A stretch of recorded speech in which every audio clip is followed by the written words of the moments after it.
Homelessness Prevention to order. Today we will look at the results of the hard and important service work completed by members of the Task Force on Long-Term Sustainability of Affordable Housing and the Working Group on Common Interest Communities and Homeowners Associations. While the reports are complete, today's hearing is just the start of the work that we will take to implement the recommendations that can best address the significant need in preserving affordable housing options, expanding access to home ownership opportunities, and ensuring the rights, safety, and dignity of people across the housing spectrum.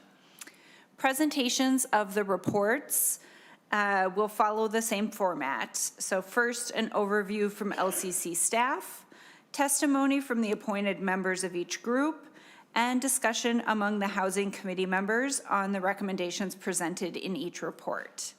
Testifiers have been informed that they will each have 2 minutes, and we will keep a timer which will sound at the end of the 2 minutes, and I will ask you to complete your thought at that point. We will start with the presentation on the Task Force on Long-Term Sustainability of Affordable Housing. It's a mouthful that we got to say every week for quite a while.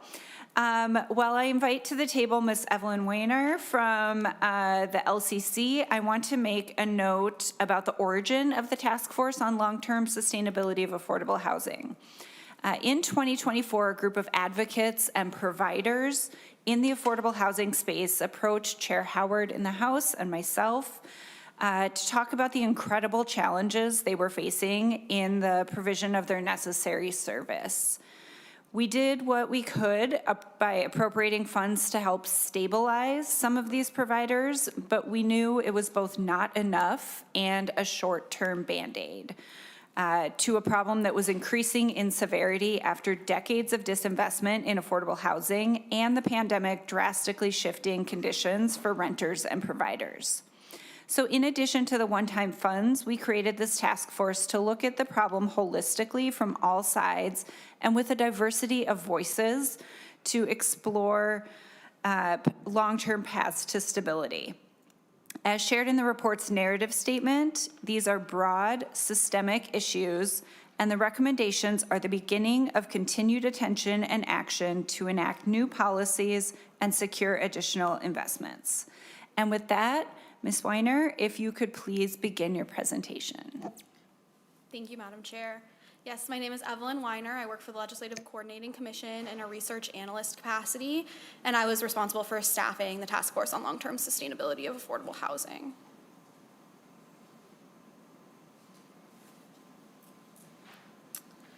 The duties, as outlined in state statute, were to evaluate issues and provide recommendations relating to affordable housing sustainability, including displacement of tenants, preservation of housing previously developed with public financing, and long-term sustainability of new housing developments.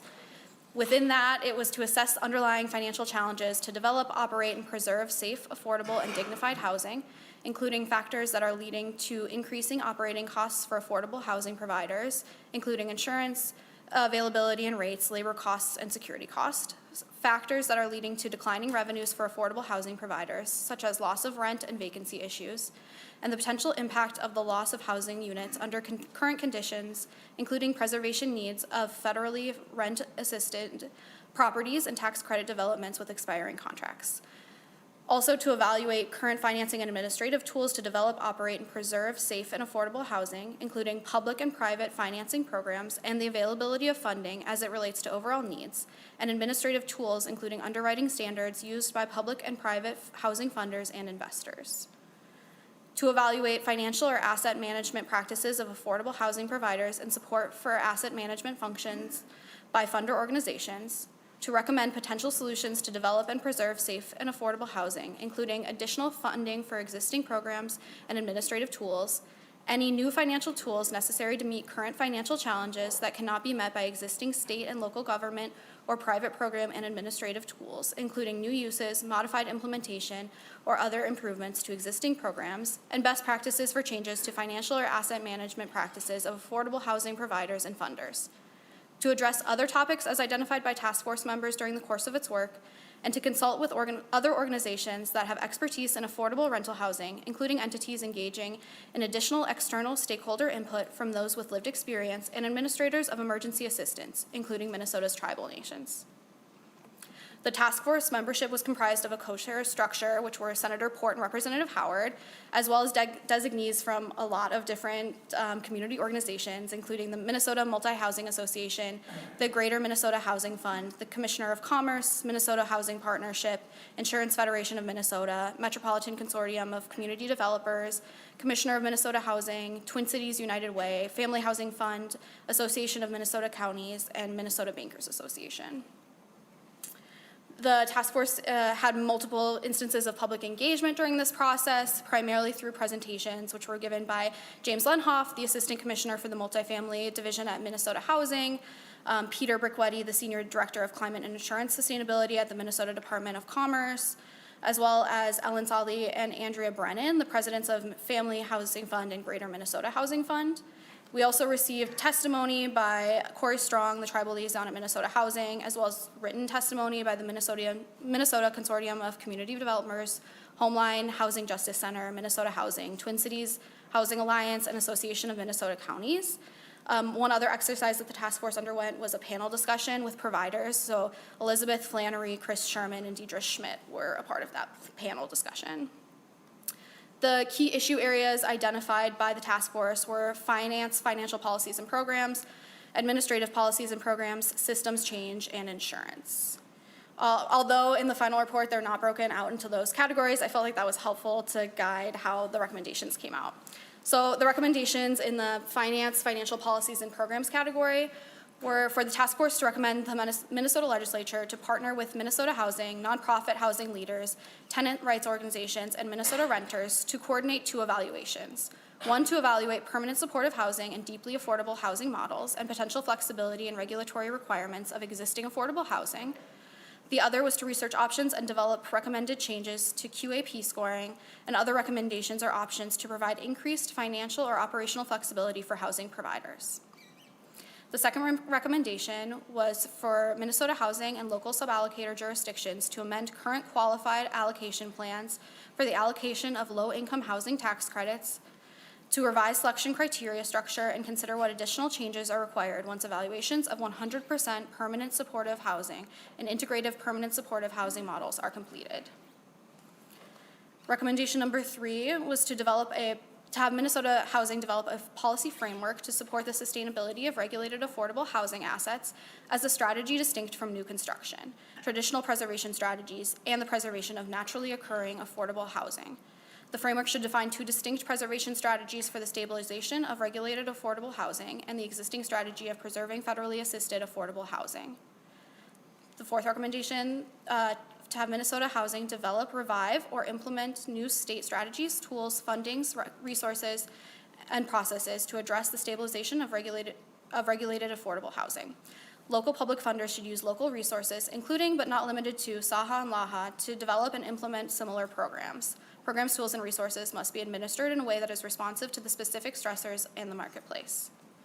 The Minnesota Legislature and local municipalities enact policy changes that make it easier to build and preserve affordable homes, including land use and zoning reforms, process improvements to improve speed of development, and reducing or eliminating barriers such as rent control policies that have been detrimental to the development, sustainability, and preservation of affordable housing.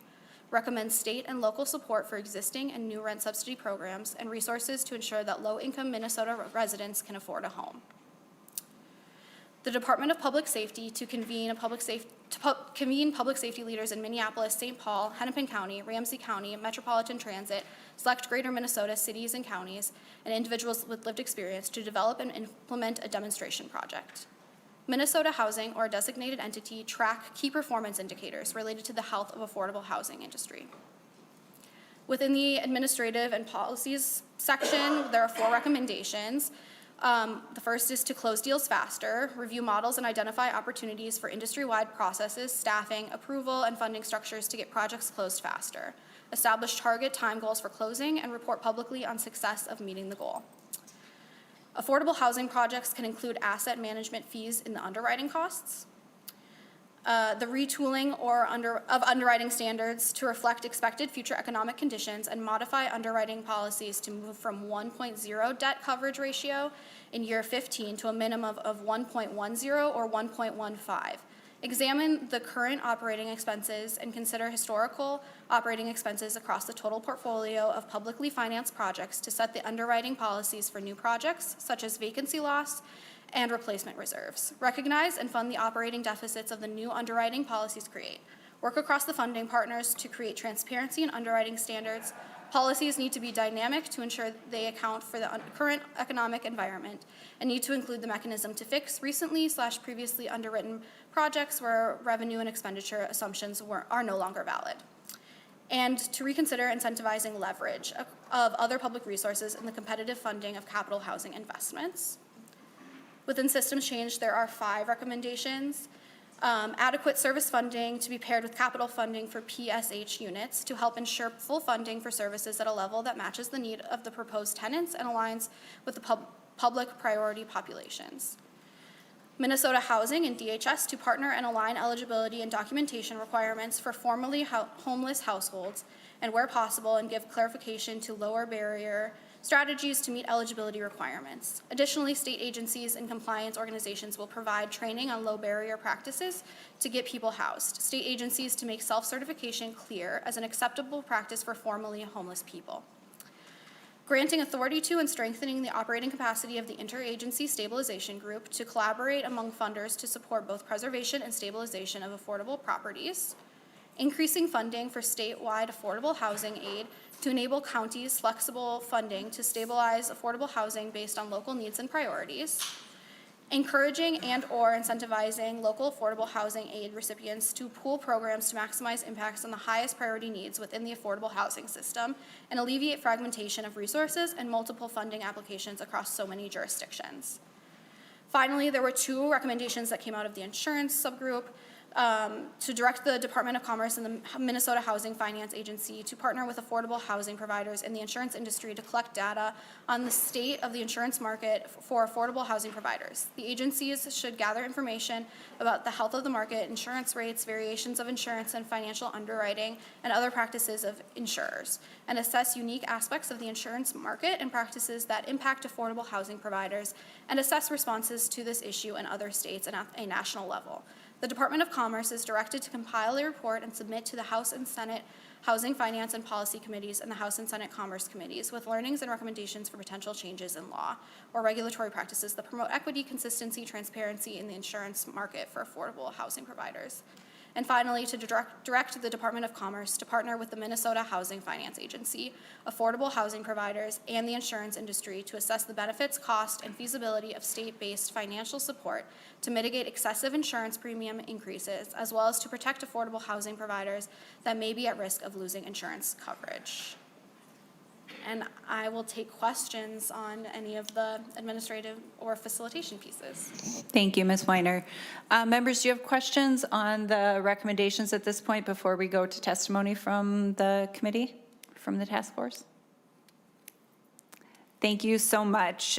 Before we move to testimony, I just want to express my heartfelt gratitude to all the members of the task force who gave so much time and dedication to this effort. A special thank you to the staff at LCC and MMB for their incredible work facilitating task force sessions and compiling a lot of ideas and presentations and perspectives into an impressively comprehensive and actionable report. Evelyn, Katie, Karen, Jenna, and Samantha, thank you very much.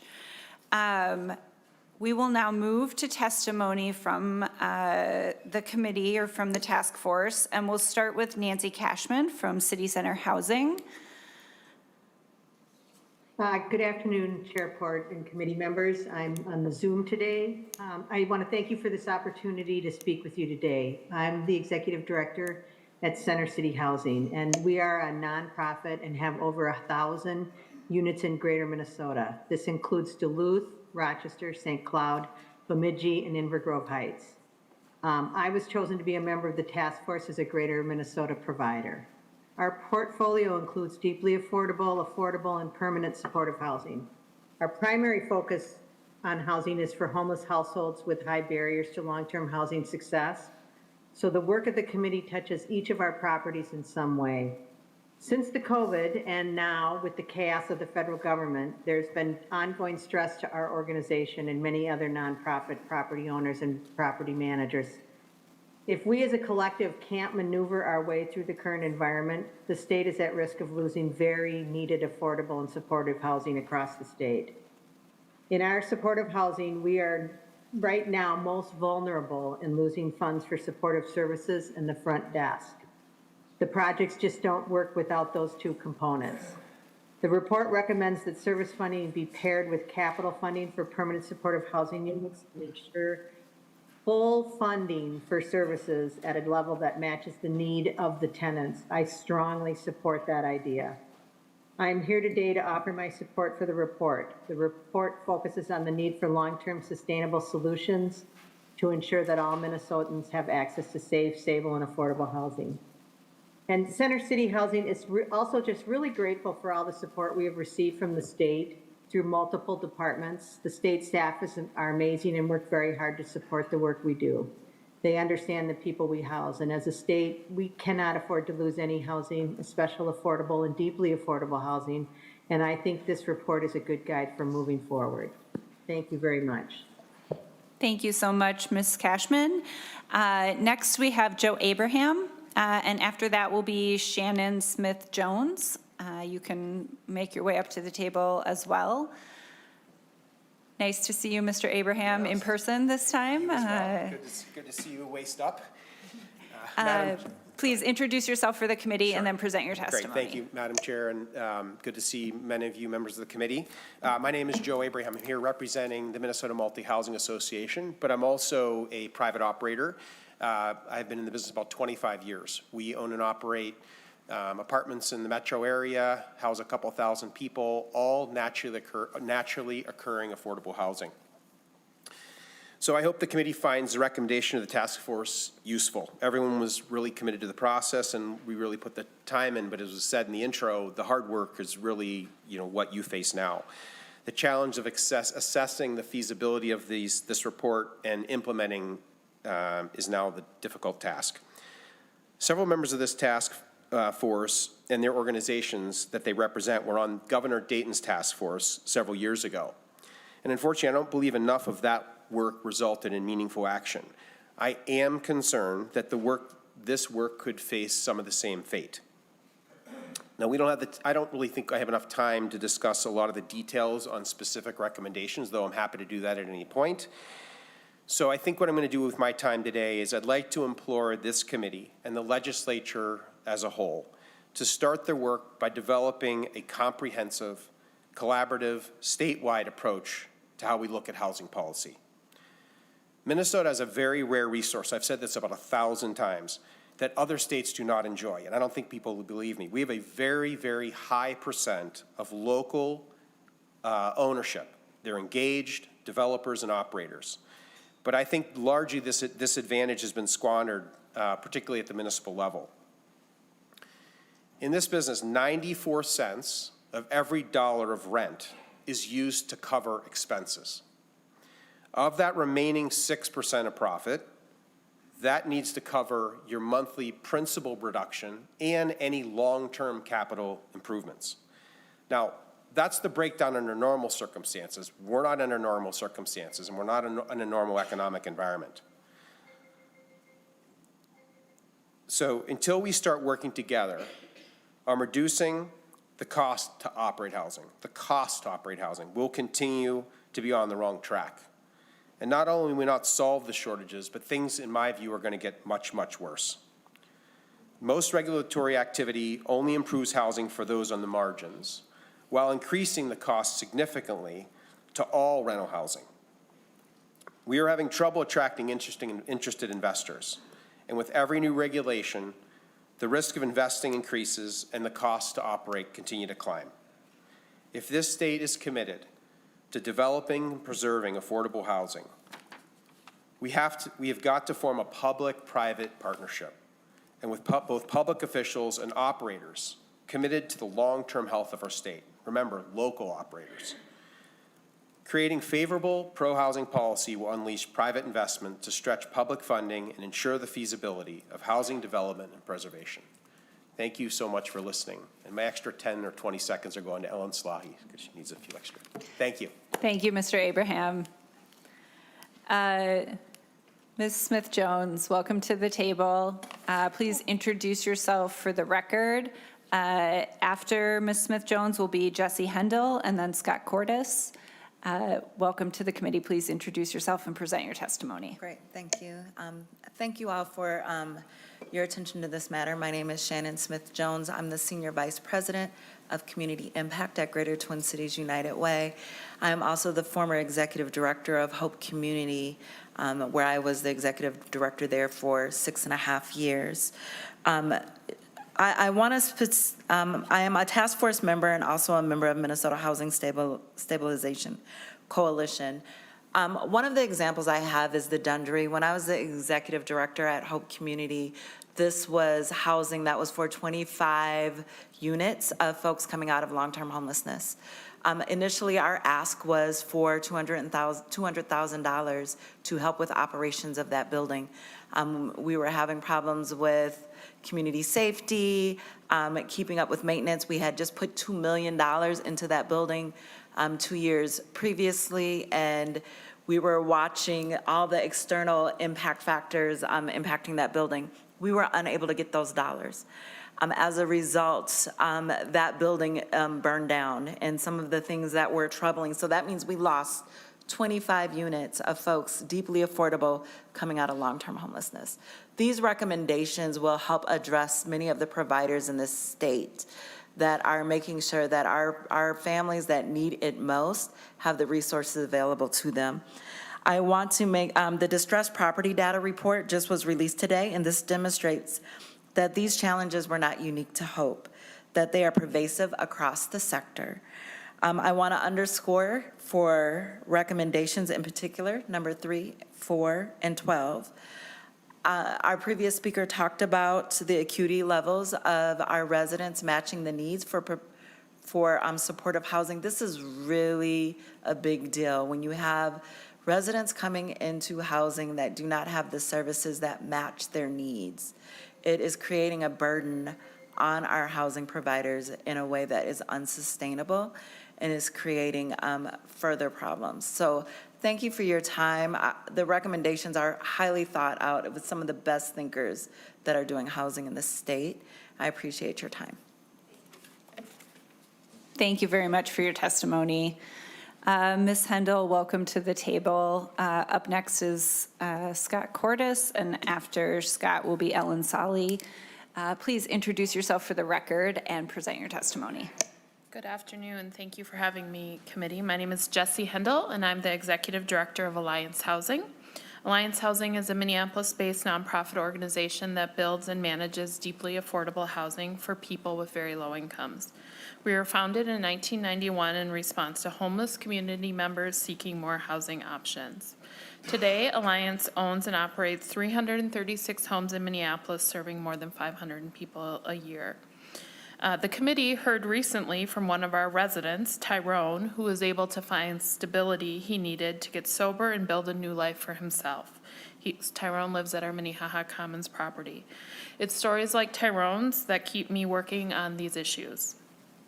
I had the privilege of serving on the Task Force for Long-Term Stability of Affordable Housing as appointee of the Minnesota Consortium of Community Developers.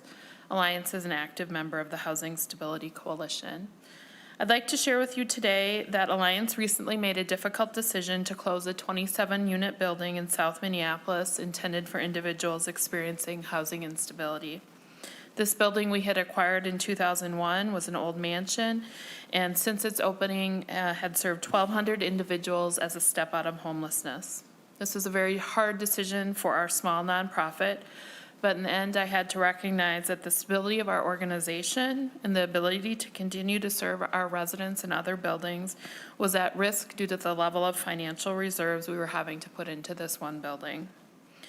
The financial situation has changed so significantly since before COVID for nonprofit organizations like ours, but most notably, a notable increase in the acuity of service needs that were not matched by service dollars.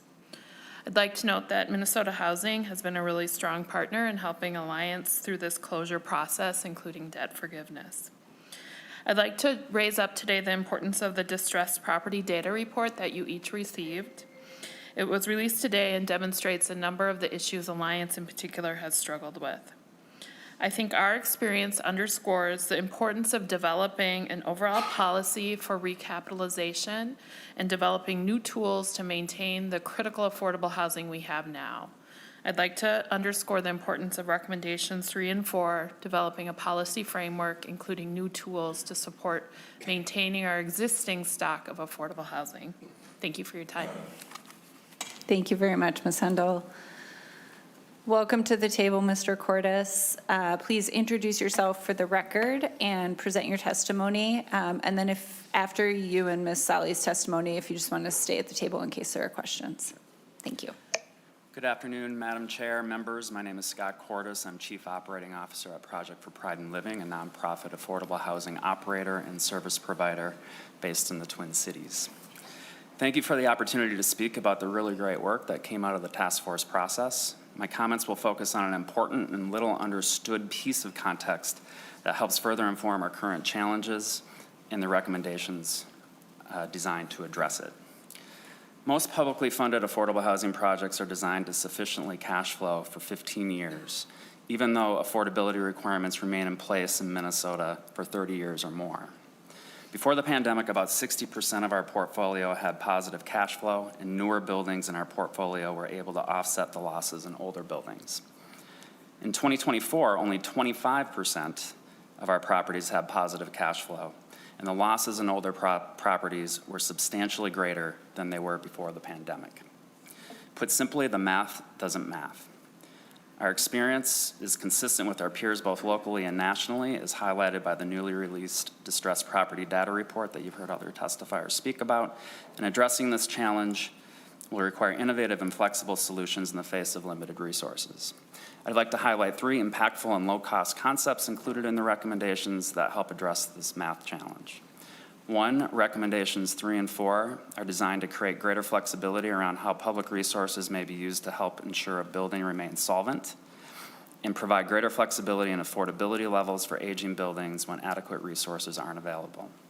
2, recommendation 12 encourages making sure that services funding is both fully funded and more closely paired with capital resources when the building is built. It also recommends flexibility on supportive housing requirements for units where services funding is no longer available. And 3, recommendations 14 and 16 encourage Minnesota Housing to play a strong convening role with public funders to ensure public resources are directed to the areas of highest priority. I'm really proud of the work we were able to accomplish on the task force. I support each of the 18 recommendations and encourage their timely implementation. Thank you, Madam Chair. Thank you, Mr. Cordes. Welcome to the committee table. Ms. Sally, please introduce yourself for the record and present your testimony. Good afternoon, Madam Chair and members. I'm Ellen Sally. I'm president of the Family Housing Fund. Your investments have made Minnesota a national housing leader, creating more housing options that are accessible and affordable to Minnesotans. But some of those investments are threatened by a myriad of external issues that impact every affordable rental housing provider and their renters. These challenges put significant financial pressure on owners that they cannot continue to withstand while providing housing at restricted rents. And these challenges are not unique to Minnesota. You took a number of steps in the last legislative sessions to address these challenges, including the creation of this task force. And as a task force member, I'm in strong support of the process and these recommendations. As a result of the work of many, 18 recommendations were included in the report, and every idea that was presented by the task force members and through external consultation was evaluated to be included in the report. Earlier today, the Minnesota Housing Stability Coalition released an extensive data analysis of 26,000 affordable rental units in the state. This report shows that there are no outliers to the challenges facing the affordable rental housing community. All affordable rental housing providers, nonprofit and for-profit, metro and across greater Minnesota, are struggling in the current environment. We are at risk of losing these critically important publicly funded homes and displacing the families who reside there. As such, the scale of these challenges requires systemic response by our public sector financial partners. The full report of the task force provides a roadmap for how we can help the housing system evolve in this post-pandemic environment to be that beacon of hope for Minnesotans who need affordable housing, to ensure the longevity of the affordable rental housing industry, and preserve public investments that you have made. Every recommendation in the task force report plays an important role in addressing these challenges and should be considered for immediate implementation. Thank you, Madam Chair and members. Thank you very much to both of you, to all of the testifiers who also all served on the committee, which I think is a testament to the variety of perspectives that we had on the committee, on the task force. I also, members, want to call your attention to the copy of the task force recommendations, as well as many letters of support for the recommendations that came out. Members, do you have questions for the members of the task force? Senator Abler. Thank you, Madam Chair. I think I'm just a two-trick pony on this topic. My second favorite topic is coming up later. I just was reading this the best I can understand it, and on number 2, it talks about the low-income housing tax credits. Is that my favorite project with Dominium and all that? That's the same thing, right? And so this talks about maybe allocating them differently, but I was just taken by the comment of Mr. Cordes that a bunch of these projects at 15 years are no longer sustainable because they need repairs, et cetera. Does that include properties by companies who have maxed out their rent increases at the expense of the tenants they're supposed to be caring about? Maybe that's a little pejorative in the way I said it, but like Dominium maxes out their rents the best they ever can. Are they in a situation that they're worried about their sustainability going forward, like companies like that? Mr. Cordes? Madam Chair, I can't speak to Dominium's approach or financial situation. I can speak to ours, which is when our building is built, the pro forma, the initial plan is set to be able to cash flow and have sufficient reserves through that first 15 years. And after that, there's an implicit expectation that operators will continue to help them operate, and that public-private partnership will continue to make sure that the building remains in good condition with the expectation that it stays affordable for 30 years. In our situation, after year 15, it was certainly true before the pandemic that those buildings struggled the older they got, just because there wasn't capital resources available to make sure the condition of the building was adequate. Since the pandemic, it's gotten significantly worse. So our insurance premiums, as an example, since 2018 at our organization, this is consistent with a lot of our peers, have gone up 300%. To us, that's $1.5 million. The last 2 years in our portfolio and the distressed property data report that we referenced bears this out. We lost $3.5 million in 2023.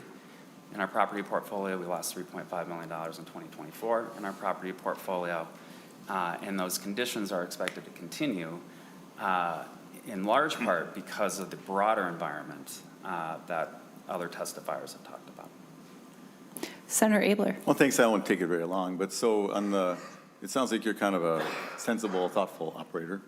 And so were your rent increases not maxed at that time? Were you kind of considerate of the income of your residents, which put you in that position? Yeah, Madam If you Chair, are, thank you. Yeah, Madam Chair, certainly during the pandemic, early days of the pandemic, we kept our rent increases flat. For most of our properties, we have increased them.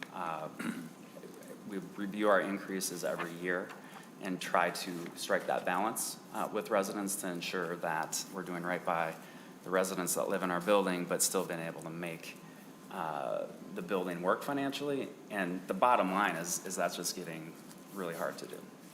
Yeah. Senator Abler? Well, thanks. I appreciate that, and thank you for the word "flat" in a sentence. I asked for, are we buying the right things? Are we putting our money into good places? And I think the other question is, are we putting our money in the hands of operators who are going to do their best to remember who's living there, and not that this is a way to extract I don't mind. People should make a profit. I'm all for that. But if you have very little of your own money into a thing, you don't need very much profit to get a good ROI on almost nothing of your own money. So thank you for that. It's enlightening to me. Thank you. Thank you, Senator Abler. Members, any other questions for members of the task force? I just want to take a moment to say thank you to both of you, but also to all the members of the task force. I think we really had a very broad question in front of us, a complex, complicated problem that is not new, but it continues to sort of grow in the urgency of needing to fix it. And I really, appreciate that, we did not all come together with the same idea of how to fix it. And I think Representative Howard and I made clear at the beginning that we weren't going to have a whole bunch of money to throw at the problem. And I really do think that the recommendations that came out of this came out of very thoughtful conversations about what are the things we can tweak, what are the things we can imagine to do differently to stabilize this area. And I will also say, I don't think this is a perfect, everything will be just like roses and rainbows. If we were able to implement all of these, there are still questions. But continuing through the rest of this term, we will continue to hear bills inspired by the recommendations. We will continue to have conversation on this. I'm sure we will see you all back in the committee, but I'm very grateful for the time and effort that the task force as a whole spent taking this problem very, very seriously. Thank you all. As we move to the Working Group on Common Interest Communities and Homeowners Associations, I would like to invite to the table Andrew George from the LLC and Ron Elwood from Legal Aid to provide an overview. But first, I'd like to turn to Senator Lucero and Senator Pa. And thank you for your service on the working group, and see if you'd like to say a few brief words to sort of about the intention and the issue of why this task force was created. Senator Lucero? Thank you, Madam Chair, and thank you to everybody who's within earshot that was a member of the work group or that came before the work group to share their testimonies, their experiences with property management companies, with the boards of HOA, CICs, with the interactions of many of the different roles that go into these communities. It was a lot of energy, and there's a lot of, I think, very clear abuse out there. We saw reoccurring patterns, reoccurring names that I'm not going to name, but it is long past time that we bring some reforms to Minnesota here. We did hear some of the news articles, or maybe you've seen some of the headlines that originated from my own community, highlighting some of the issues that, again, I can only be defined as clear abuses. And I am so thankful to the time, the sacrifice that people took to put into this. I'm thankful to our counterparts in the House, Representative Meckland, Representative Boehner, who put enormous amounts of time into this, because this is a very serious issue, and I'm looking forward to the bill that resulted from the recommendations that came from the work group as we continue the process. So thank you, Madam Chair. Thank you, Senator Lucero. Senator Pa. Thank you, Chair Port. Over the last 10 years, cities across Minnesota have experienced quite a rise in issues related to homeowners associations and common interest communities. Those issues have been widespread, and it's really because we have 1.5 million residents living in 620,000 units here in Minnesota of that are in HOAs or CICs. That's a lot. And as these issues have risen, I think it was rightfully so that we had this group look at some of those issues and figure out what are some of the solutions. And so I'm really glad that last year there was legislation to form this work group so that we can go through all the different issues and really tackle it and find solutions to them. I want to also recognize and say thank you to the 20-member work group members who really put a lot of time, effort, and their own knowledge and experience to this work. They really were essential to this work and the core of the recommendations that came out of this work group. I also want to thank Mr. Andrew George, Mr. Ron Elwood for their work in this work as well, and also to the leadership of Chair Bonnard, Chair and Representative Bonner, and the Vice Chair Lucero, who really led this group as well and did a lot of work with everyone to come up with a bill that we're going to be introducing soon. I am really happy with the recommendations that came out. I really thought that they were balanced and had a lot of thought behind the recommendations. And what we came out to in the bill that we'll be introducing later on really was some of the top issues that arose from a lot of issues that we've heard. There's a lot more that we have not dive deeper into that I'm hoping that we will this year and next year. But I believe that the recommendations that came out of this group really hit some of those top issues that we're facing in Minnesota. Thank you, Chair Port. And again, I just want to thank really the members of this work group who worked so hard. And I was really proud to be part of such a experienced group of people. Thank you very much, Senator Pata. Thank you to both of you for serving on the committee. I know how much time they take and appreciate your investment in that. With that, Mr. George, if you could begin your presentation. Thank you, Madam Chair and members. For the record, my name is Andrew George. I'm nonpartisan staff with the Legislative Coordinating Commission. I'll be doing a kind of a high-level overview of the working group's duties and process and walk through the recommendations, and then Mr. Elwood, I believe, will follow with some additional context as needed. The working group on common interest communities and homeowners associations met during the interim last year through September through January of this year, and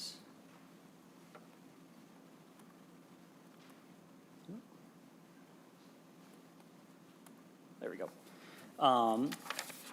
The working group was created in the 2024 legislative session to study the prevalence and impact of common interest communities and homeowner associations in Minnesota, and how existing laws, Chapter 515B, that is the Minnesota Common Interest Ownership Act, regulating CICs and HOAs, help homeowners and tenants access housing. Several duties were tasked for the working group, including studying how many CICs and HOAs exist, how many people live there, governing documents commonly used by HOAs, and whether those documents create barriers for participation by homeowners in the board of directors for HOAs, fees and costs associated with HOAs and how those fees have increased, and any sort of relation between the fees and outside management, accounting, and attorney's fees, and whether there should be uniform standards regarding fees, fines, and costs assessed to residents. Additional duties included how the organization and management of HOAs, including the board and management companies, impact the affordability of HOAs, the impact of HOAs on the housing market and housing costs, and then the intersection between HOAs and civil rights, including racial disparity in home ownership, accessibility and affordability of HOAs for Minnesotans with disabilities. As well, the working group was tasked with reviewing how other states regulate HOAs and best practices related to transparency, dispute resolution, foreclosures, fines and fees, et cetera, as well as reviewing how current laws governing HOAs and CICs may be consolidated and reformed. The ultimate duty, I'll note, of the working group were to recommend legislative reforms or other methods to regulate HOAs and CICs, including the consolidation or recodification of existing chapters regulating those HOAs. I'll walk through the membership. There were 20 members, as Senator Lucero and Senator Pa noted, with 4 legislative members, 1 from each of the caucuses, and there was bipartisan bicameral leadership with Representative Bonner and Senator Lucero chairing and vice chairing the working group respectively. The rest of the membership were made up of appointees from a variety of homeowner advocate organizations, attorneys for boards, and attorneys for homeowners, local government, staff, members representing the CIC industry, the Attorney General's office, and Minnesota Housing as well. The working group invited a group of broad stakeholders, attorneys for homeowners and CICs, property management companies, and other subject matter experts and homeowner advocates to present information and their personal experiences with CICs in Minnesota. The working group heard presentations from the National Conference of State Legislatures, legal aid, other professional organizations to review this information. I pulled out some key information here that's included in the report and that was presented to the working group, including around over 1,500,000 Minnesotans, or above a quarter of Minnesotans live in a CIC, and there are just under 8,000, I should say, CICs in Minnesota, and there are around 3,800 in the metro area. Additionally, 82% of new homes sold in 2023 were part of a CIC.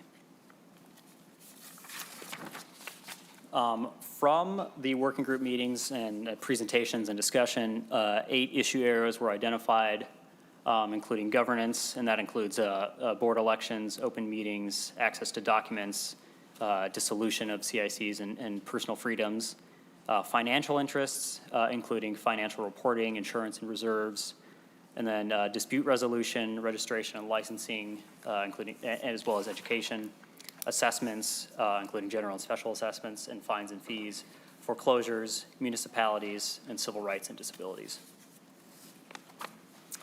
The working group also found it important to encourage public testimony at the working group meetings, as well as hosting 3 public listening sessions around the metro area, including in Maple Grove, Maplewood, and Burnsville.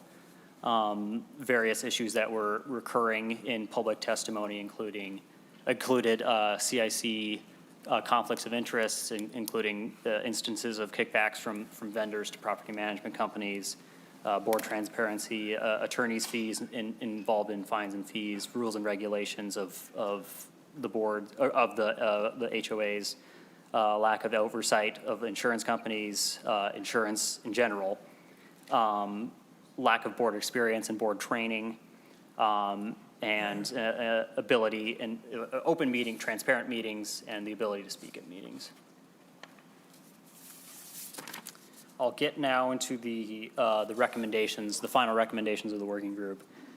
The members at the final meeting finalized 41 recommendations for reform or just additions that should be considered for the legislature, and reforms generally to Chapter 515B. And the working group categorized those into the 8 issue areas that I mentioned earlier. I'll briefly walk through these at a high level, these 41 recommendations. So for the issue of governance, the recommendations including establishing clear, reasonable, and justifiable standards for boards and property management decisions, revoking any unenforced covenants unless HOA boards renew them, setting limitations on practices dictating single-family homes, setting limitations on practices of private property, including balconies, private gardens, any businesses at home at homes and HOAs, and things around work vehicles, et cetera. Requiring boards and property managers to provide an open forum in meetings, providing clear and reasonable guidelines for when an HOA cannot be created, and then removing 515B governance over housing cooperatives and allowing for 308C governance to work to be the standard there for those communities. For the issue of financial interests, allowing housing improvement area loans to be administered by both cities as well as Minnesota Housing, using those loans to make HOA repairs more affordable, requiring associations to report annual financial accounting, additionally recommending some sort of work group on the issue of HOA insurance, which came up several times, establishing a conflict of interest standards in statute and applying those standards to the boards, property management, and vendors and contractors. Additionally, property managers, recommending that property managers cannot require an association to work with a specific vendor, and requiring boards or property managers to seek multiple bids for vendors. In the issue area of dispute resolution, the recommendations including providing parameters for homeowners to reasonably ask questions without incurring any fees or attorney's fees, funding or appropriating some money for some sort of housing advocacy center. One recommendation including creating an office of ombudsman for homeowners, I should say, and requiring that office to facilitate open templates for documents and recommended process to create an open learning community for CICs in Minnesota, and requiring participation by the Ombudsman's office in the mediation process.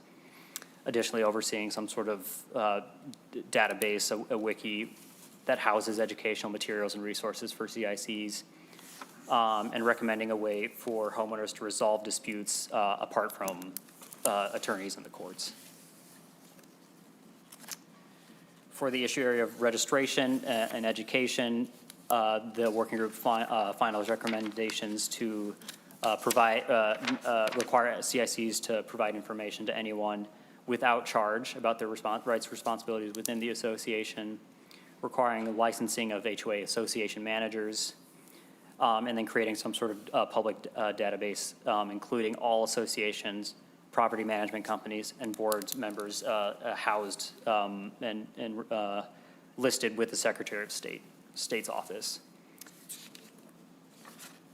For the issue area of assessments, the working group finalized the recommendations to create a minimum amount that's reasonable and justifiable related to fees assessed or a time delinquent in assessments, creating caps and standards on fees and fines, setting reasonable standards for rules, including a 30-day notice around non-emergency fee increases, and setting reasonable standards of rules, including a 60-day notice for special assessments, as well as recommending to Minnesota Housing to explore possibly expanding existing homeowner loan programs. For the area of foreclosure, the working group recommended to ensure new foreclosure laws apply to older townhomes before 1994 that are currently not under 515B governance. HOAs cannot foreclose on lien for fines under $2,500 in total, and pre-foreclosure notices should provide information including who, what, where, when, how, why, and notice should also include the right to postpone a share of sale, as well as prohibiting aesthetic rules from being a foreclosable offense. Senator Graham? Thank you. Just wanted to ask about the 515B and why the cutoff. Can you just explain that, the 1994 and prior? Mr. George? Thank you, Madam Chair, and thank you for the question, Senator. I might go to Mr. Elwood if he has the answer to that. Mr. Elwood, do you want to take a shot at it? Madam Chair and Senator Draheim, I'm not sure why the older townhomes were not included in, but the statute had been, it was originally enacted, I believe, in 1993. And there are several sections of that statute where some apply to CICs created before August 1st, 2010, and others after 2010. And this is, I think, of a piece where some were included, some were not, and I don't know the exact, it's a long-winded answer to say I don't really know the answer to your question. Senator Draheim. Welcome back, Chair. Maybe we go to council. And I think it's important. Why are we drawing a line? And we don't have to have the answer today, but maybe when we have the bill up, it'd be nice to look at why we're drawing a line and separating some and not others. I think it'll be confusing to the public. So it'd be nice to understand why we're doing it. That's all. I don't want to ruin the presentation, chairs. Thank you, Senator Draheim. We will have council take a look at it before the bill comes in front of us. Mr. George. Yes, I was here. The final recommendations for the issue of municipalities included making HIA-type loans available to all CICs and requiring cities or state entities to offer loans as an option, as well as eliminating the sunset that's currently scheduled to terminate HIA loans in 2028, as well as ensuring the elimination of double taxation, which is the phenomenon of local taxes and HOA dues, as well as recommending the HIA should allow the payoff for a payoff of the loan before the end of the term, if the homeowner so desires. Finally, recommending that prohibiting municipalities from requiring common elements that would necessitate the creation of an HOA. The final issue area of civil rights and disabilities, the working group recommended to study social return on investment of HOAs to determine how beneficial they are and where the money goes, prohibiting HOAs from imposing blanket rental screening restrictions, requiring HOAs to allow disabled homeowners to make modifications to their units and HOA common areas at the owner's expense, and providing a standard State of Minnesota created template form that can be used to request reasonable accommodations for disability. Madam Chair and members, that's the final recommendations. I'll also note there were upwards of 150 general recommendations, and you can that were more general.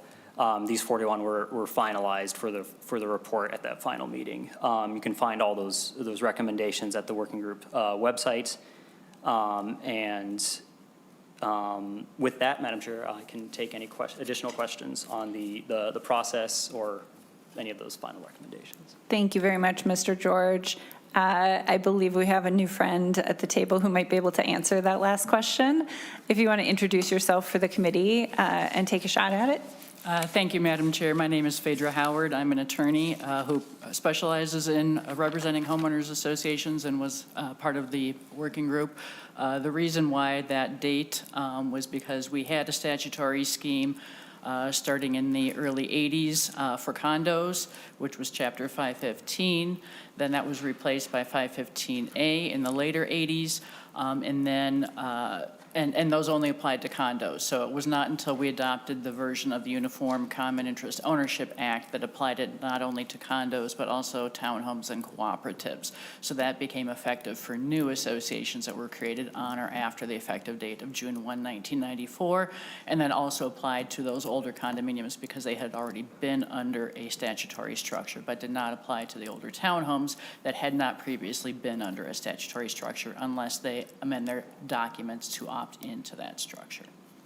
Senator Draheim, does that answer that question for you? Thank you, Chair, and thank you for the clarification. And that's what, I know June 1st of 1994 was referenced in 515B, but how do we talk to the public is kind of where I was going with that. So I'll wait for the bill and then we'll quiz council at that time. So That thank you. sounds like a good use of our discussion time at that point. Senator Lucero? Well, phew, I thought he was going to say, well, wait for the bill and then grill Lucero, so I'm glad that. My question, Madam Chair, to staff is, so it was 41 core recommendations. In a brief moments here, we can move on, but if you would, before you leave, could you tell us the exact number of the sub recommendations? I know I've heard 150, but what is the exact number? If you can get a moment, it's a great talking point and something that I want to be able to continue to communicate. Mr. George. Thank you, Madam Chair. Thank you for the question, Senator. I don't have the number. I can get it to you. It's above 150. Thank you, Mr. George. Above 150, less than 200, pretty sure. I think it was 161. I'm getting Mr. Elwood possible 161. With that, I believe we'll turn to Mr. Elwood to give us a little bit more insight, and then we'll go to testimony. Mr. Elwood. Thank you, Madam Chair and members. Ron Elwood with Legal Aid, and I will be mercifully brief. Legal Aid has been working on CIC HOA issues for quite a number of years.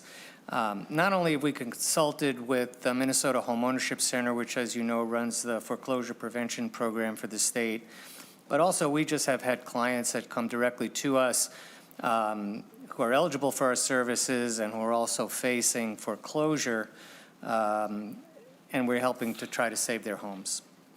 A large percentage of those clients that we have are senior citizens whose mortgages have long been paid off, but who are facing the loss of their units as a result of the HOA foreclosing on liens that they have by operation of law. So I want to say at the outset that I've also worked for many years with Mr. Patrick Hines, who represents the management companies who speak for the HOAs here at the Capitol. Mr. Hines is an open, collegial, extremely knowledgeable person who brings an incredibly critical perspective to these discussions. And to be fair, HOA boards have a challenging job. Many are volunteers with little or no legal training or managerial experience. Indeed, between 1/3 and 40% of HOAs are self-managed. And there's an inherent tension in an HOA between the expression of personal freedom and also the need for uniformity to keep up property values. So these are unique housing circumstances. That said, we would not be here today if legislators from all across the state were not hearing from their constituents loudly about problems and frustrations with their HOAs that they're encountering. And I really want to thank Senator Lucero and Senator Pah for their leadership in steering the HOA work group through a lengthy and comprehensive discussion on a variety of issues that you've heard extensively here. And what is clear, what is unanimously agreed by the working group, is there really is a pressing need for reform in this area. You know, another stunning fact that came out of the working group is that living in an HOA today is much less of a freedom of choice than it used to be. As you just heard, again, it bears repeating. In 2023, 82% of new construction in America, HOAs. That's an astounding figure. So the issues we see at Legal Aid really reflect the themes that we heard repeatedly in the work group: excessive fines for small violation of rules, foreclosure for relatively small amounts and minor delinquencies, conflict of interest concerns for both boards and management companies, unreasonable rules. You know, as I said, our Common Interest Community Statute, Chapter 515B, was enacted more than 30 years ago. And while there have been some changes over the years, some of which we proudly were involved in a couple of years ago, it still reflects what is the overriding issue that brings us here today, and that is the exceedingly broad power vested by this statute in HOA boards. Effectively, it's governmental power that gives a small group of people nearly unlimited power and authority to impose whatever restrictions they deem necessary. And it is this sweeping power of HOAs and the perceived imbalance between homeowners and boards, and in some cases, the abuse of this power, as Senator Lucero said, that have led us here today.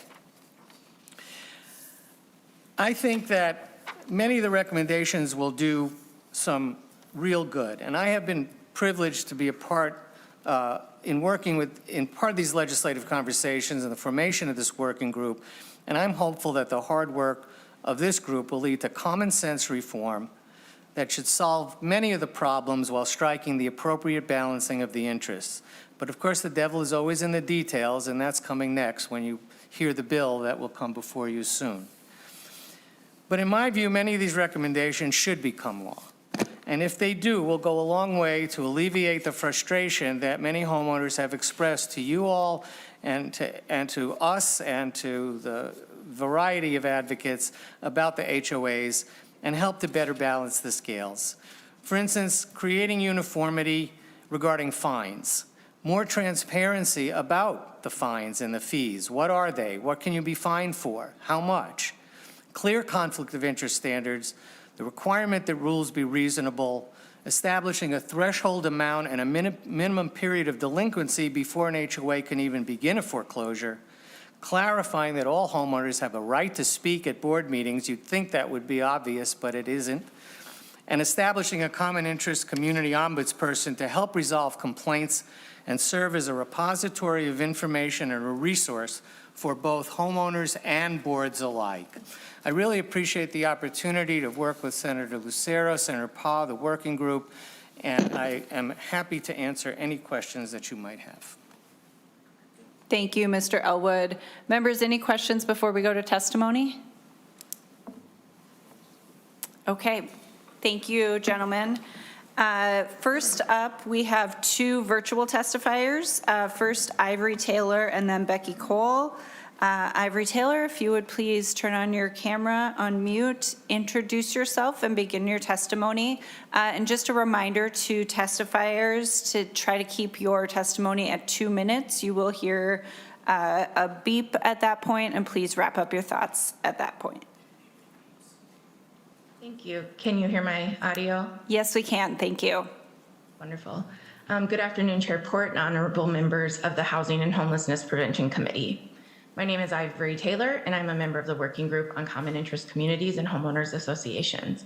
I would like to underscore the importance of this long overdue bipartisan working group and how valuable the varied stakeholder representation was in developing these recommendations. Particularly, I would like to highlight the significance of representation by homeowners who testified at working group sessions or community focus groups. Many Minnesotans were instrumental in lending their voices to this process to uplift their solutions. I had a dual interest in joining this group. One, as Associate Director of Housing Justice Center, we have a longstanding interest in preserving and strengthening rapidly disappearing sources of affordable and accessible housing and ensuring they are free from discriminatory barriers. Second, as a first-time homebuyer and disabled condo owner myself, I have personally experienced how the limited ability of homeowners to have a meaningful voice in governance, participate in accessible dispute resolution, or have just recourse when their rights are violated allows unfair and potentially illegal practices to persist. It is imperative that we address these concerns to ensure equitable and inclusive communities for all residents. Since their inception, HOAs have played a significant role in shaping the racial and economic makeup of our neighborhoods.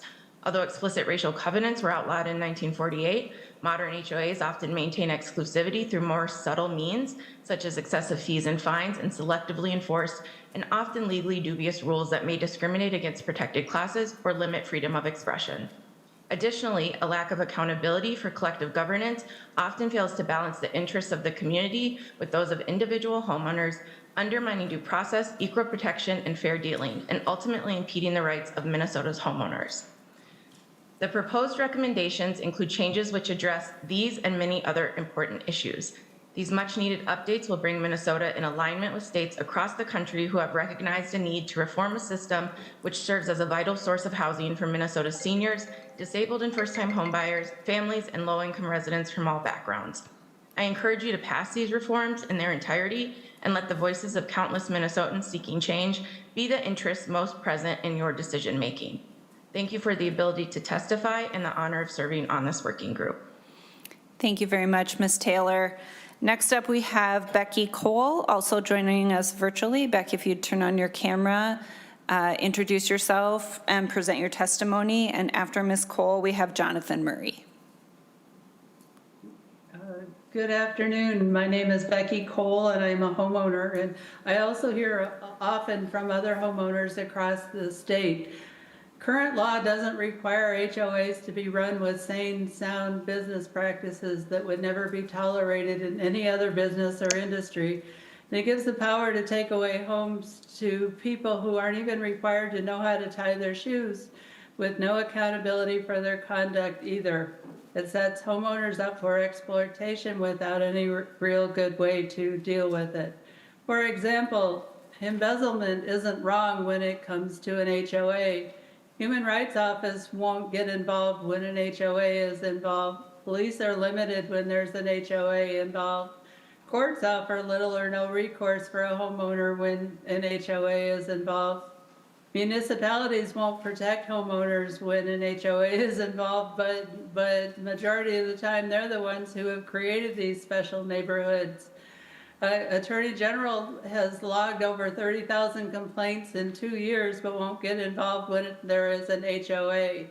There's consequences for homeowners, but rarely, if ever, for boards and management companies because 515B protects them. Question I keep asking is if CCRs are the terms and conditions to be followed or you lose your home, why doesn't that make whoever filed the Articles of Incorporation's function to be a landlord? Renters have many protections, yet current law takes those protections away from us as homeowners at an HOA. The top 2 things I would love to see come out of this is a pathway to receivership that could also be used as a step to permanent dissolution if need be. I've got more than 500 associations in the state that have had an involuntary dissolution for 1 or more years. And if they're not recognized by the state as a legitimate business, there needs to be somebody to make a justification for their existence. And my other wish list in this is, yes, a homeline type agency for homeowners that's based on being a homeowner and not based on income or class. Thank you. Thank you very much, Ms. Cole.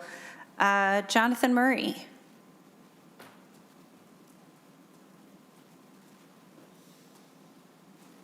All right. Phaedra Howard.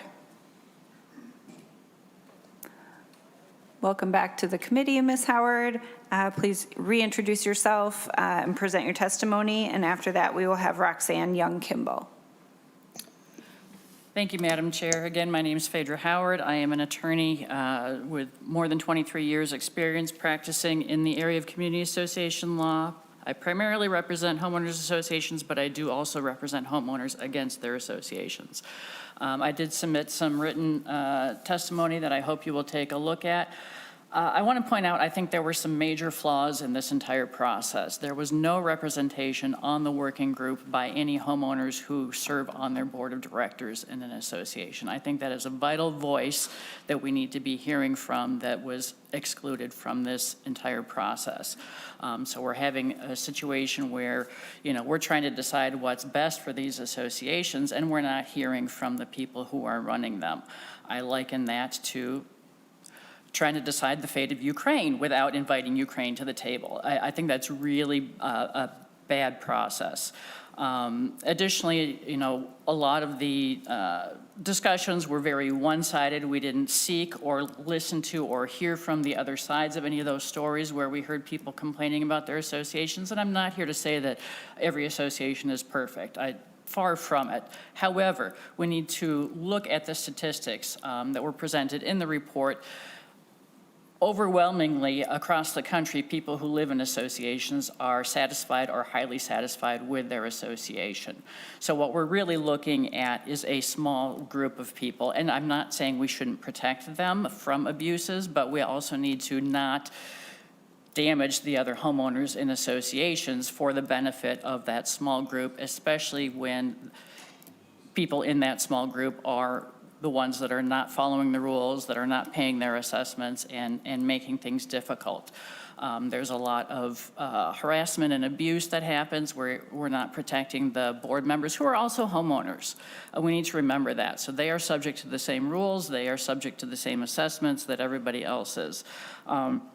So I think we need to really look at that. I'm not saying that there isn't legislation that could be enacted to help some of these situations, but I think we need to look at the bigger picture. I think it's not necessarily in all cases a situation where we need more laws. I think we need more education so that homeowners, board members, managers understand what their rights and responsibilities are.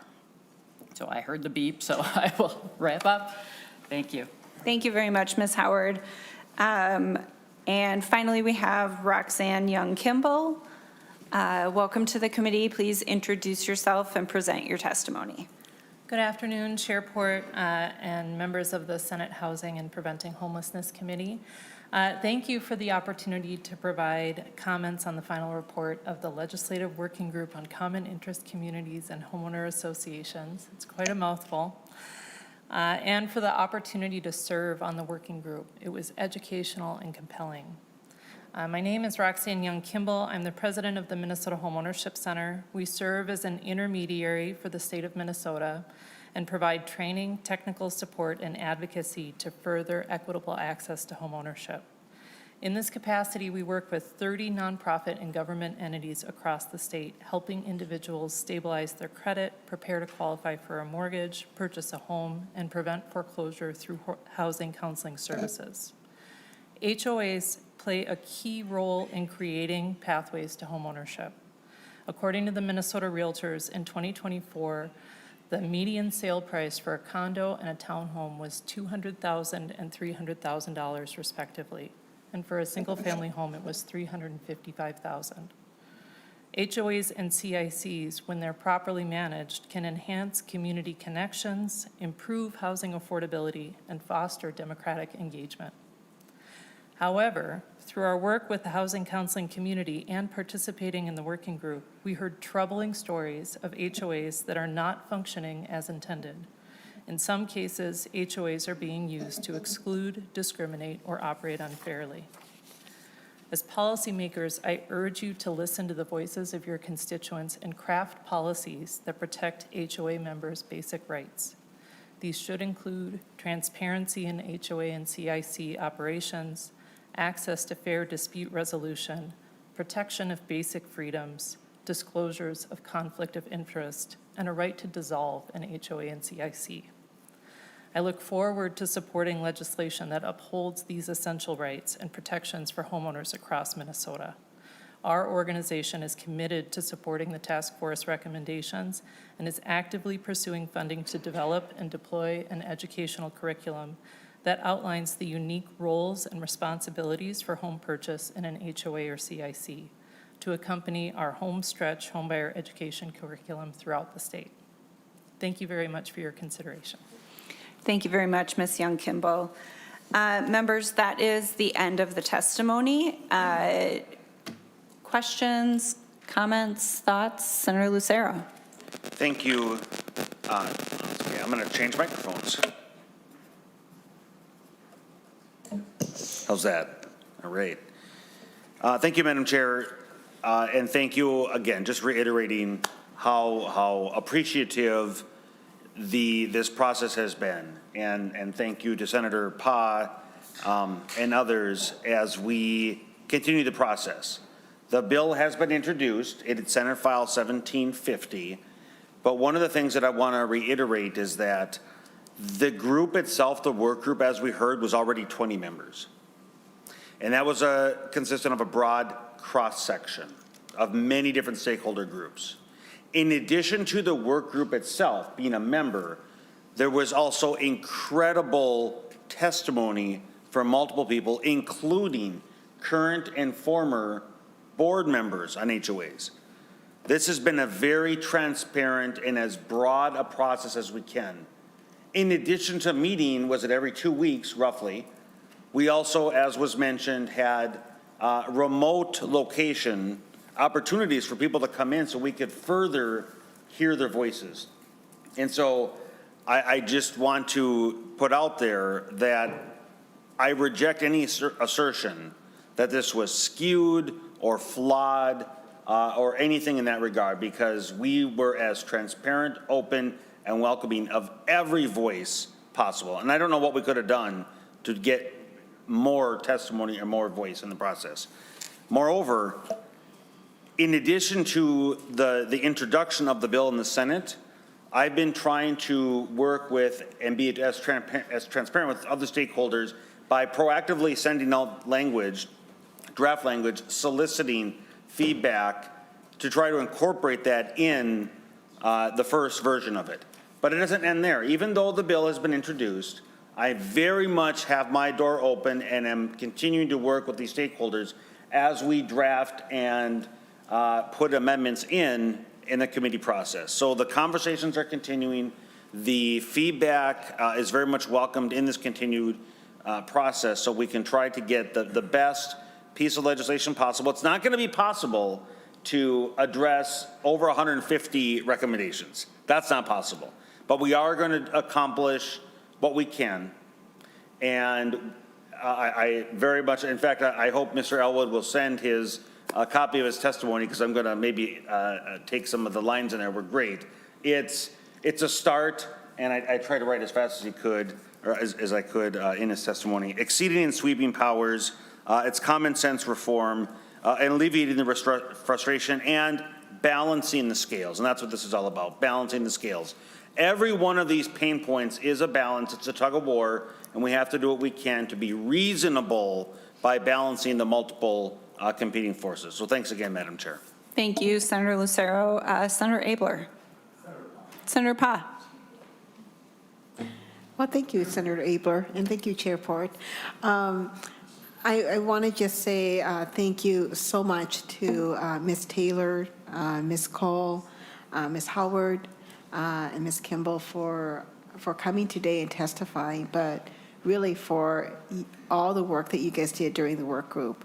As I sat in all those meetings, I was just really grateful to have such knowledgeable people in there really diving deep and talking about the issues, and honestly from all sides. As Ms. Howard had talked about, I do believe, thank you for pointing it out, that we did lack having a current HOA board member on the task force, and I hadn't actually thought about that until she brought it up. That probably, I think that would have been great to have someone that was a current HOA board member. We were lucky to have a few people that were previously has served on a HOA board that could have lent some of their expertise, but I hope that we will get more input from people as this bill is working through, so it's not too late to get some of those insight. But, one thing I really saw, even though there was a lot of testimony to the negative things or experiences that people had with HOAs, was there really was a core understanding that the people who are board members of these HOAs, they're homeowners too. They live in that community, and they genuinely really just volunteer their time to be a board member because they wanted to make a difference in their community and serve. And so I really see it, the bill that we worked on so hard to craft legislation that protects homeowners, but also give guidance to HOAs and to board members as really a way to really help all homeowners and HOAs so that HOAs can govern more effectively. That they would also have resources and clear law or statute that they can reference as to how they need to govern. And so I really see this bill that we worked on as really a way to do that and hopefully solve some of the problems that we have seen, some of the issues that have arisen. But I do want to just say thank you again to the testifiers and just say you guys made this happen from all the recommendations and the work. And to Senator Lucero's point, we're still going to be working on this bill in the next few months here. And we would love to hear feedback from people as to what what we can do to change some of the bill language or anything else that we need to add to make it a better bill so that it can really serve the needs of our homeowners that live in homeowners associations and CICs. Thank you, Senator Paz. Senator Abler. Well, thank you, Madam Chair, and I'm surprised that no one from the management groups testified today. Did they know we were doing this, and Associa and others? Does their silence mean they agree? Does it mean they're going to do something later? Do you know about that at all? Are they in the audience? Do they want to come up? What I can tell you, Senator Abler, is the invitation was sent to all the task force members. Yeah. I can't speak to what not signing up means. Thank you. Well, I wish they would. This is a dialogue. I wasn't on the task force. I commend those who put in all that time. And I'm happy there's a bipartisan collaboration here about the thing. There may be a good reason why some of the activities that go on that seem intolerable to me are actually reasonable business practices. I'd like to hear that. I'd like to have them defend why they could have a person with a $100 fine have a $6,000 fee in a space of a few months and risk foreclosure. I'd like to have them tell me why that's a good idea. I did discuss it with Associa, and I forget the name of the one that runs the one in Ramsey. They were very kind. They gave me 2 meetings. And they pretty much defended their practice. Well, actually, they said it's the board's fault. The board, we can't control the board because they're these independent people and we're just managers. And like, holy buckets. Mr. Elwood, I appreciate that. I think this is a 3-alarm fire, whatever. How many alarms do you need to make it a big deal? I think it's just unacceptable. And I think if they're not willing to come and talk, and I wish they would, and I'd ask them my questions directly, which silence doesn't imply guilt, it just implies they're not here. But Mr. Elwood is totally correct. There's a hand. But so, like the one I was talking to didn't want to disclose the members because one guy was a CIO of an important company and wouldn't put his name on a list. We're on a list. And the fees that accumulate, I hope we cover that. They call this, what's one friend of mine called their lawyer, and to know how much she would have to pay. Over the space of about 8 days and a slow response, the bill went up $800. And if she didn't pay the $800, it was like a number, and then it was $400. So on Friday it was a number, and by Tuesday by Monday she had to get another $400 to them by Tuesday. Money people don't have it. I just don't understand that, and I hope we can address that in the bill. And even reasonable attorney fees.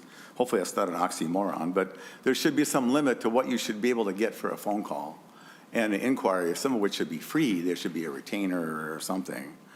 And this dispute resolution process, I asked about that. This one friend of mine had a garbage problem. It was $1,100 because she has a separate home. And those villas and apartments, and they got way more stuff, and they have to manage stormwater or whatever. But that's about all they got was that and garbage. And so she had an argument about that, and rather than, I said, could you stop in and talk to her? And they were afraid to be, like, mugged at the door or something, so we can't have a good dispute resolution process. If we're going to have these, they need to work and they need to be fair. So that's my comment, Madam Chair, and I hope the bill is strong enough. Because there was a person that I had heard moved from Eastern Europe, and actually things were friendlier there than what wind up at the hands of these boards where they were about to lose their home that they had paid for. And I don't think we want to be that place. And so I commend the 2 chairs of the committee and whoever else out here wants to defend those practices. When they talked to me, they were very gracious. I said, make up your own rules. Make up rules that you do that are so great. Let's set that as the bar. Don't let us just add on things. But I presume there's a third of the managers that are, 30 percentile. The way I like to regulate, draw a 30 percentile line, and if you can hit that, then probably you're doing reasonably good. But if you're below 30 percentile, either get up to that level or quit, or we're going to give you the what for. So this is my second trick, Madam Chair, but I'm really happy that I'm on the committee for this very reason, because Mr. Elwood has made a career out of this, and the lawyer who represents both sides could probably write a pretty good bill as well about how to make it fair. We just want it fair. And so not that you should lose your home over $100 fine. Anyway, I'll stop, but I'm open to talk to whoever wants to talk to me, but that's the table. So thanks, Madam Chair.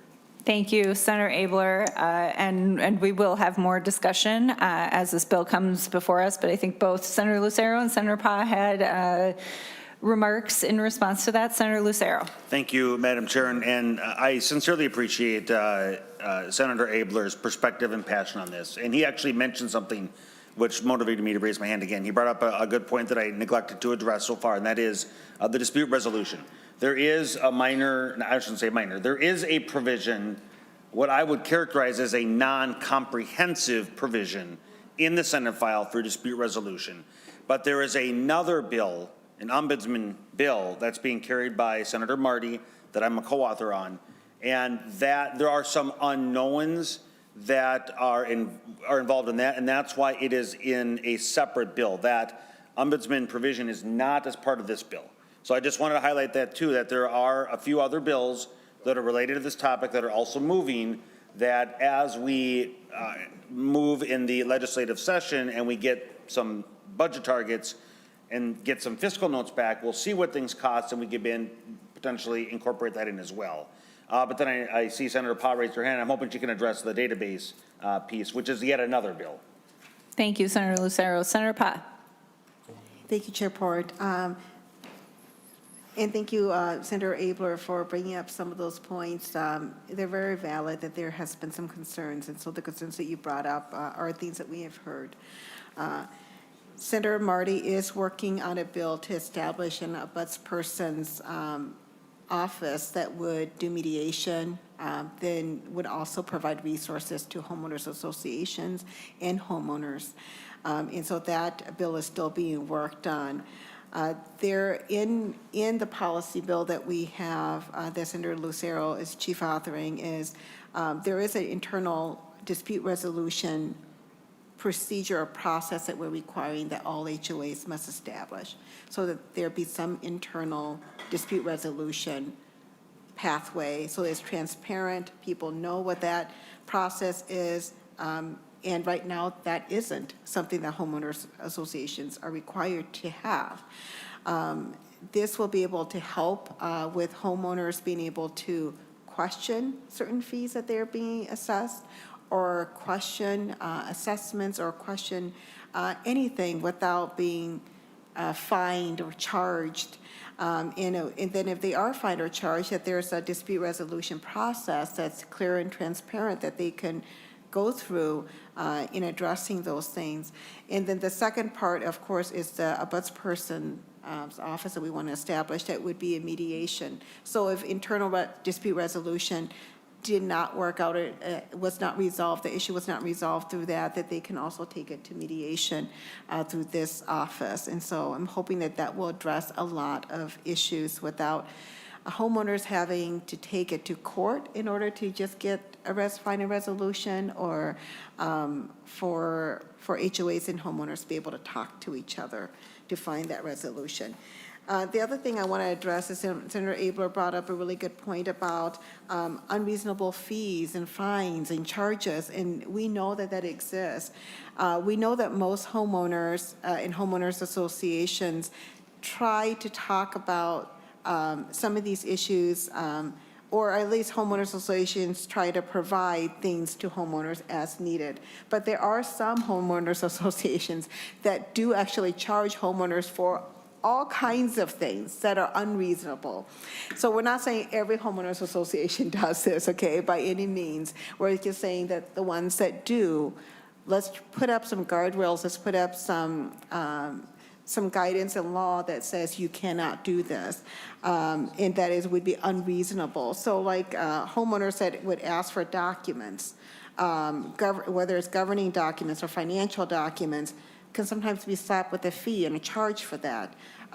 Or if they have a dispute over a violation, can be charged for the homeowners association's legal fees to dispute that. And so there's all kinds of things that lead to unreasonable fines and charges that also leads to foreclosure. And so I just want to address your point that all of this was talked extensively in the work group, and our members did a really excellent job diving deep into these issues. Thank you, Senator Paz. Senator Abler? I Senator Paz? apologize, Senator Abler, if you're okay? Oh, yeah. Senator Lucero just reminded me, I forgot about the database. So one thing that also came out of the work group was the need to have a registration system in order for HOAs and CICs to register, so there'd be a database to know how many HOAs and COCs exist here in the state of Minnesota, who's the contact people for the HOA, and for us to just be able to have some kind of database and management system. You'd be surprised how many homeowners don't know how to contact their HOA. You would think that every homeowner would know how to contact their HOA, but not everybody does. And I would say mainly the smaller HOAs are the ones that have that difficulty of maybe the contact phone number or email for the HOA no longer works. But some of our bigger HOAs, I haven't heard, have had that issue. But again, it's really establishing a way for anyone to be able to find the HOA that is governing that community, find who they need to contact. And one thing that was brought up is that we protect the board members' personal information in disclosure. So when we're asking for an HOA's information, we're asking for how to contact the HOA, their address, their email, their phone number, contact, but also a potential list of directors or board members, but making sure that board members' personal information, like their phone number, personal phone number, emails, or at-home address is not disclosed, because that's who would want to serve as a volunteer board member if their information is public out there? So those things have been discussed as well. Senator Abler, did you have one more comment? Well, yeah, just I forgot something, but just back to that disclosure part, I think they should have at least an official HOA email that people could directly contact them.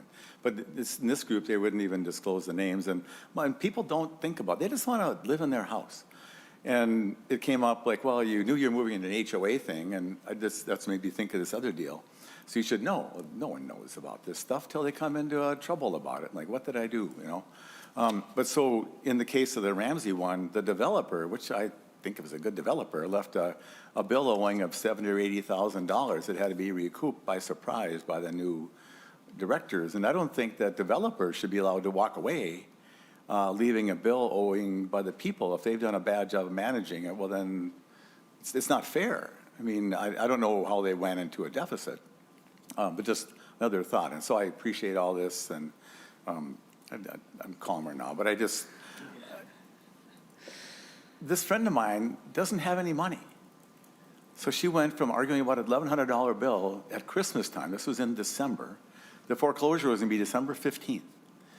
And so she's like, who can I talk to? And the bill keeps going up. It went from 3,000 to, or low fours to like, and how am I gonna get the money? She said, I guess there's no Christmas for our family. And I don't think we just can't have that happen. So thank you. Thank you, Senator Abler. Members, thank you for the discussion today. I have a feeling as this moves through the process, we will continue to have a lively debate in the committee, and I appreciate all of the testifiers as these move forward. I hope there's continued open discussion so that we can come through with a bill that actually addresses the problems. I think there are great reasons for HOAs, right? There are seniors who don't want to have to care for the outdoor parts of their homes, who are able to stay in their homes. There is common community like a swimming pool or things like that that have to be cared for. But when we talk about 82% of new homes built in this country being under an HOA, that is no longer a voluntary choice that you're making. That is, we're now getting into government-like the sort of powers. And so we should take a look at making sure that those powers are well laid out and that there is accountability to them. So I appreciate all of the work that has gone into this. This is the first of what I expect to be much conversation this year and in years to come, and appreciate everyone's time today. With that, there is no further business in front of the committee, and we are adjourned.